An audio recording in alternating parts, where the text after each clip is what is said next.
లోపు బ్యాంక్స్ లేదా ఎస్ఎస్సి వంటి గవర్నమెంట్ జాబ్ క్రాక్ చేయాలంటే కాంటాక్ట్ చేయండి less academy.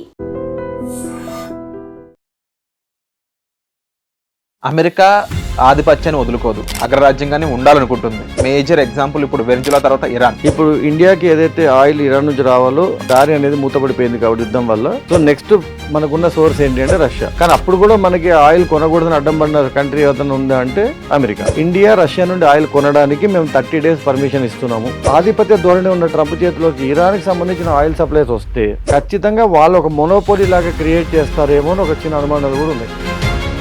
Hello guys, welcome back to iDream media. Iran Israel war వెనుక ఉన్న అసలు విలన్ అమెరికా అని చెప్పేసి ఇప్పటికీ చాలా మందికి అర్థమవుతా ఉంది. అయితే దీని వెనుక ఉన్న కారణం అమెరికాకి ఇరాన్ మీద ఉన్న పగో ప్రతీకారమో కాదు, ఇరాన్లో ఉన్న ఆయిల్ నిల్వలు.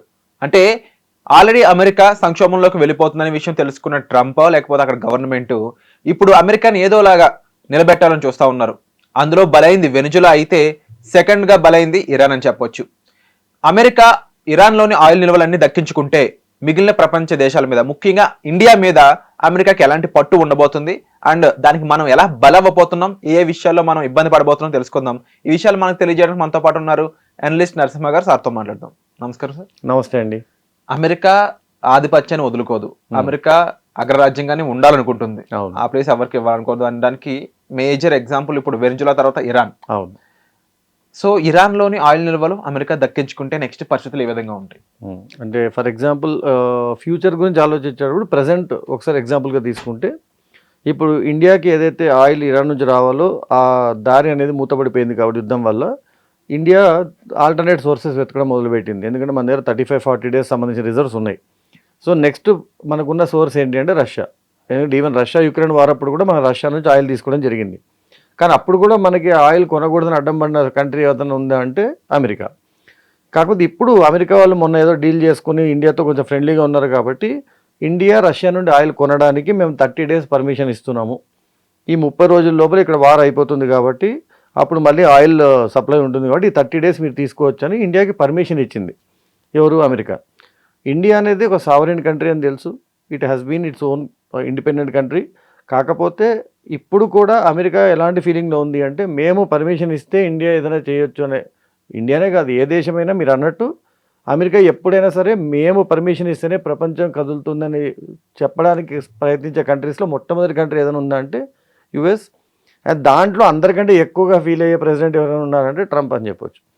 సో ఇప్పుడు ఇంత ఆధిపత్య ధోరణి ఉన్న ట్రంప్ చేతిలోకి ఇరాన్కి సంబంధించిన ఆయిల్ సప్లైస్ వస్తే మరి తను డెమోక్రటిక్గా అమ్ముతాడని గ్యారంటీ ఉందా అంటే చాలా ఛాన్సెస్ తక్కువనే చెప్పొచ్చు. నేను ఇప్పుడే తెలుసు మనం US is about to get hurt in it's economy hurt అవుతుంది. ఎకానమీ నిలబడాలంటే వాళ్ళకి రెవెన్యూ కావాలి. అండ్ వెనజులాలో ఆయిల్ ఇప్పుడు యుఎస్ చేతిలోనూ ఆధిపత్యంలోనూ ఉంది. ఇప్పుడు ఇరాన్కి సంబంధించిన ఆయిల్ కూడా వాళ్ళ చేతిలోనే ఉంటే ఖచ్చితంగా వాళ్ళు ఒక మొనోపోలీ లాగా క్రియేట్ చేస్తారేమో అని ఒక చిన్న అనుమానాలు కూడా ఉన్నాయి. అది జరిగింది అంటే మాత్రం చాలా కంట్రీస్కి చాలా ఇబ్బంది అవుతుంది. ఎందుకంటే కోపం వచ్చినప్పుడల్లా ఏ కంట్రీ మీద పడితే ఆ కంట్రీ మీద టారిఫ్స్ వేస్తారనే ట్రంప్ సో ఆయిల్ దక్కించుకున్నాక ఇరాన్ నుంచి దాన్ని అందరికీ డెమోక్రటిక్గా చాలా తక్కువ రేటుకే ఇస్తాడు అని అయితే నేను నమ్మను. ఒకవేళ జరిగితే అది పెద్ద మిరాకిల్ అవ్వాలి, but maybe very less probable. So అంటే కమింగ్ డేస్లో ఆల్రెడీ ఇండియాలో క్రూడ్ ఆయిల్ అనేది కాస్త 25 days మాత్రమే నిల్వలు ఉన్నాయి. ఈ యుద్ధం కొనసాగితే మన దగ్గర ఇన్ కేస్ ఆ తర్వాత ఆయిల్స్ మనకు వచ్చినా కానీ మనకు ప్రైస్ పెరిగే ఛాన్సెస్ చాలా ఎక్కువ కనిపిస్తా ఉన్నాయి. దానికి మేజర్ రీజన్స్ ఉన్నాయని చెప్తా ఉన్నారు. ఒకవేళ యుద్ధం ఆగిపోయినా కానీ ఇప్పుడు అమెరికా చేస్తున్న పనులు చూస్తూ ఉంటే అప్పుడు కూడా మనకి ఇండియాలో ప్రైజెస్ పెరిగడానికి స్కోప్ కనిపిస్తుంది. అవును. సో మరి దానికి సంబంధించి ఇండియన్ గవర్నమెంట్ ఏమన్నా దౌత్యపరంగా ఏమన్నా ఆల్టర్నేటివ్ అంటే అది కూడా మళ్ళీ యుఎస్ పర్మిషన్ తీసుకోవాలి అనకూడదు. కానీ యాక్చువల్గా we are in a very bad stage. ఎందుకంటే మొన్నే మనం యుఎస్తో ఫ్రెండ్షిప్ చేసాము. ఫ్రెండ్షిప్ చేసిన కారణంగా అతను పర్మిషన్ ఇస్తున్నాడు మనకి. సో ఇది రెండు చాలా విరుద్ధంగా వినిపిస్తాయి. యాక్చువల్గా ఫ్రెండ్ అనేవాడు పర్మిషన్ ఇవ్వాల్సిన అవసరం లేదు. అవును. కాకపోతే ఎంత ఫ్రెండ్ ఉన్నా అదేదో సినిమాలో ఇద్దరు సమానమే కానీ నేను ఎక్కువ సమానం అన్నట్టు US always feels that way. నేను ఇంకో కంట్రీ ఫ్రెండే కానీ నేను కొంచెం పెద్ద ఫ్రెండ్ ఉన్నా ఫీల్ అవుతుంటాడు.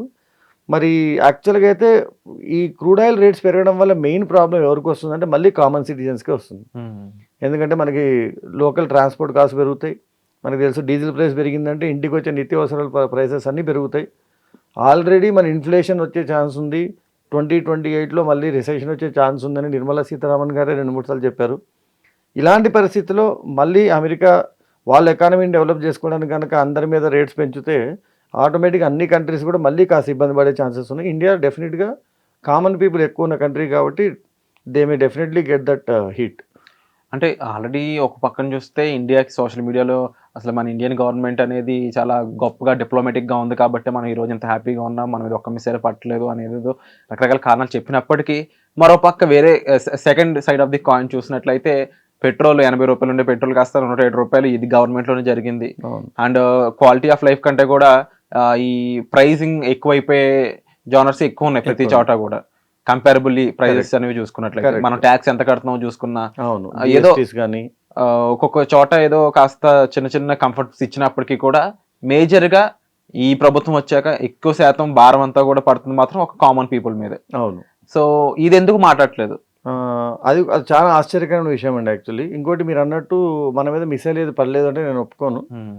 మన ఇంటికి వచ్చిన అతిథి మన ఇంటి నుంచి వెళ్తూ వెళ్తూ మన గేట్ దాటంగానే హత్యకు గురయ్యాడు. ఒక ఇరానియన్ షిప్, మీకు ఐడియా ఉండొచ్చు, వైజాగ్ లో ఒక ఈవెంట్ జరిగింది, ఫ్రెండ్లీ ఈవెంట్. అన్ని కంట్రీస్ వల్ల ఒక వార్ షిప్స్ వచ్చి వాళ్ళ వార్ షిప్స్ యొక్క విన్యాసాలన్నీ ప్రదర్శించి వెళ్తున్నారు. సో మీ ఇంటికి వచ్చిన అతిథి మీద మీ ఇంట్లో గేట్ దాటగానే చంపేసి మీకు సంబంధం లేదు అన్నాడు అంటే ఆటోమేటిక్గా it is an indirect attack అన్నస్ అనేది తీసుకోవచ్చు. అక్కడ వర్క్ చేసినట్టు మన దగ్గర చేయలేడు. జస్ట్ శ్రీలంకన్ వాటర్స్ లోకి ఎంటర్ అయ్యి మన ఇండియన్ వాటర్స్ నుంచి ఎ ఫ్యూ మీటర్స్ అవేలో ఉండగానే చేసాడు. So that is a few kilometres from India. రేపొద్దున ఇండియా వాటర్స్లో కూడా వచ్చి సారీ పొరపాటు అయిందని చెప్పి ఒక మాట చెప్పడానికి గ్యారంటీ లేదు. దీన్ని తీవ్రంగా ఖండించిన ఏ గవర్నమెంట్ అఫీషియల్ కూడా ఇప్పుడు కనిపించలేదు, not even hour external minister కానీ. ఎందుకు అంటే ఇప్పుడు మన వాళ్ళ పరిస్థితి ఎలాగుంది అంటే అమెరికా పర్మిషన్ ఇస్తే మన రష్యా నుంచి ఆయిల్ తీసుకోవాలి, ఇప్పుడు వీడిని ఏమనంటే ఆ ఆయిల్ కూడా రాకుండా పోతుందేమో. అంటే మనం ఎక్కడో ఒక చోట వీళ్ళతో యుద్ధం వద్దు వాళ్ళతో యుద్ధం వద్దని డిప్లొమాటిక్గా ఉండి అందరినీ మెప్పించడానికి ట్రై చేసేస్తున్నామేమో. Too much diplomacy also is very dangerous. అంటే ఒకనొక టైంలో కొంతకాలం వెనక్కి వెళ్తే అమెరికా ఎంతకన్నా ఎక్కువ టార్చర్ చేసిన రోజుల్లో అటల్ బిహారీ వాజ్పేయి గారు ప్రధానిగా ఉన్న టైంలో మనం న్యూక్లియర్ స్టేట్కి అవ్వగలిగాం. మరి అప్పుడు వాళ్ళు తట్టుకున్నది, వాళ్ళు చేయగలిగేది ఇప్పుడు ఉన్న గవర్నమెంట్ ఎందుకు చేయలేకపోతుంది? పేరుకి మాత్రం గొప్పగా చెప్పుకుంటున్నాం, బట్ ఇన్డెప్త్గా చూసుకున్నట్లయితే ఎంత భారం జరుగుతుందో మనకే తెలుసు. ఎందుకంటే ఇప్పుడు జీడిపి ఎకానమీ ప్రకారం చూస్తే టాప్ 3లో టాప్ 4లో ఉందంటాము, కానీ అదే పర్ క్యాపిటల్ ఇన్కమ్ ప్రకారం చూస్తే వన్ ఆఫ్ ద పూరెస్ట్ కంట్రీస్లో ఉన్నాము. సో రెండింటికి చాలా వ్యత్యాసం ఉంది. నాకు జీడిపి ఎకానమీ కన్నా ప్రతి పర్సన్ హెడ్కి ఎంత వచ్చింది ఇంపార్టెంట్ అవుతుంది. ఇప్పుడు ఒక చోట ₹1,00,00,000 ఉన్నాయనేది ఇంపార్టెంట్ కాదు. ₹1,99 లక్షలు ఒకటి దగ్గర ఉండి మిగతా 1000 మందికి ₹1,00,000 పంచడం కన్నా ప్రతి ఒక్కరికి ₹1,00,000 ఉండే కంట్రీ పీస్ఫుల్గా ఉంటుంది. సో ఆ పాయింట్ మనం చూడట్లేదు. సో ఎక్కడో మీరు అన్నట్టు దీని మీద డిస్కషన్ ఇంకా గట్టిగా జరగాలి. ఒకప్పుడు అమెరికా వాళ్ళు వాళ్ళ డ్రోన్స్తో చూస్తున్నారు అని తెలిసినప్పటికీ వాళ్ళని మోసం చేస్తూ వాళ్ళకి తెలియకుండా ఒక న్యూక్లియర్ ప్రోగ్రామ్ రన్ చేసి న్యూక్లియర్ స్టేట్గా ఎదిగిన కంట్రీ మంది. కానీ ఆ తెగువ ఇప్పుడు కనిపించట్లేదు మీరు అన్నట్టు. ఇది ఎందుకు అనేది ఒక $1 మిలియన్ క్వశ్చన్. అండ్ దాన్ని ఖచ్చితంగా ఆన్సర్ చేయాల్సిన బాధ్యత ప్రభుత్వం మీద ఉంది. అంటే టూ మచ్ ఆఫ్ పాలిటిక్స్లో జనాలు కాస్త ఇబ్బంది పడుతున్నారేమో అనిపిస్తూ ఉంది. ఫైనల్గా నా క్వశ్చన్ ఏంటి అంటే, ఎండ్ ఆఫ్ డే ఇప్పుడు కమింగ్ 1-2 ఇయర్స్లో పెట్రోల్ ₹200 అవుతుందా అనేది నా క్వశ్చన్. మరి 100% ఇంక్రీజ్ అయితే అవ్వకపోవచ్చు. అదంతా మళ్ళీ అది కూడా ట్రంప్ చేతిలో ఉంది. మనం లాస్ట్ టైం కూడా మాట్లాడుకున్నాం ఒక 1-2 వీక్స్ బ్యాక్. ట్రంప్ అనేవాడు మన పవర్లో ఉన్నంత వరకు ప్రపంచంలో ఏం జరుగుతుందనేది ఎవడు ఊహించలేడు. Because he also does not know. అందుకే ఇప్పుడు కొత్తగా ఆయనకి విటమిన్ టీ అని పేరు పెట్టారు. విటమిన్ టీ ఎక్కువైతే బాడీలో ఏమవుతుంది అంటే విటమిన్ టీ అంటే ట్రంప్ అనమాట. అది ఎక్కువైతే ప్రపంచంలో ఏం జరుగుతుందో ఎవరికి తెలియదు బేసికల్లీ. ఇంకొక 2 ఇయర్స్ ఉంది ట్రంప్కి. సో నాకు తెలిసి ఇప్పుడు ₹100 ఉంది. ట్రంప్ పెంచాలనుకున్న ఒక 20-25% కంటే ఎక్కువ పెంచరు. కానీ అది నిజంగా మన కామన్ పబ్లిక్ వరకు వస్తుందా లేదు మధ్యలో సెంట్రల్ వాళ్ళు ఏమైనా ట్యాక్సెస్ తగ్గించి వాళ్ళ మీద కొంచెం బర్డెన్ తగ్గిస్తారా కామన్ పబ్లిక్ అనేది కూడా మళ్ళీ గవర్నమెంట్ చేతిలోనే ఉంటుంది మనకి. కనీసం ఆ రిలీఫ్ అనేది బాగుంటుంది ఫ్యూచర్లో అనేది మనం అనుకుంటున్నాము. సో ఇదండి ప్రస్తుతం వార్కి సంబంధించి. అండ్ అలాగే ఇండైరెక్ట్గా అమెరికా అన్ని దేశాల మీద చేస్తున్న వార్ కూడా మీకు క్లియర్గా ఎక్స్ప్లెయిన్ చేయడం జరిగింది ఈ ఎపిసోడ్లో. సో ఈ ఎపిసోడ్ మీకు ఎలా అనిపించింది తప్పకుండా కామెంట్ చేయండి. అండ్ వచ్చే ఎపిసోడ్లో మళ్ళీ కలుద్దాం. Thank you so much.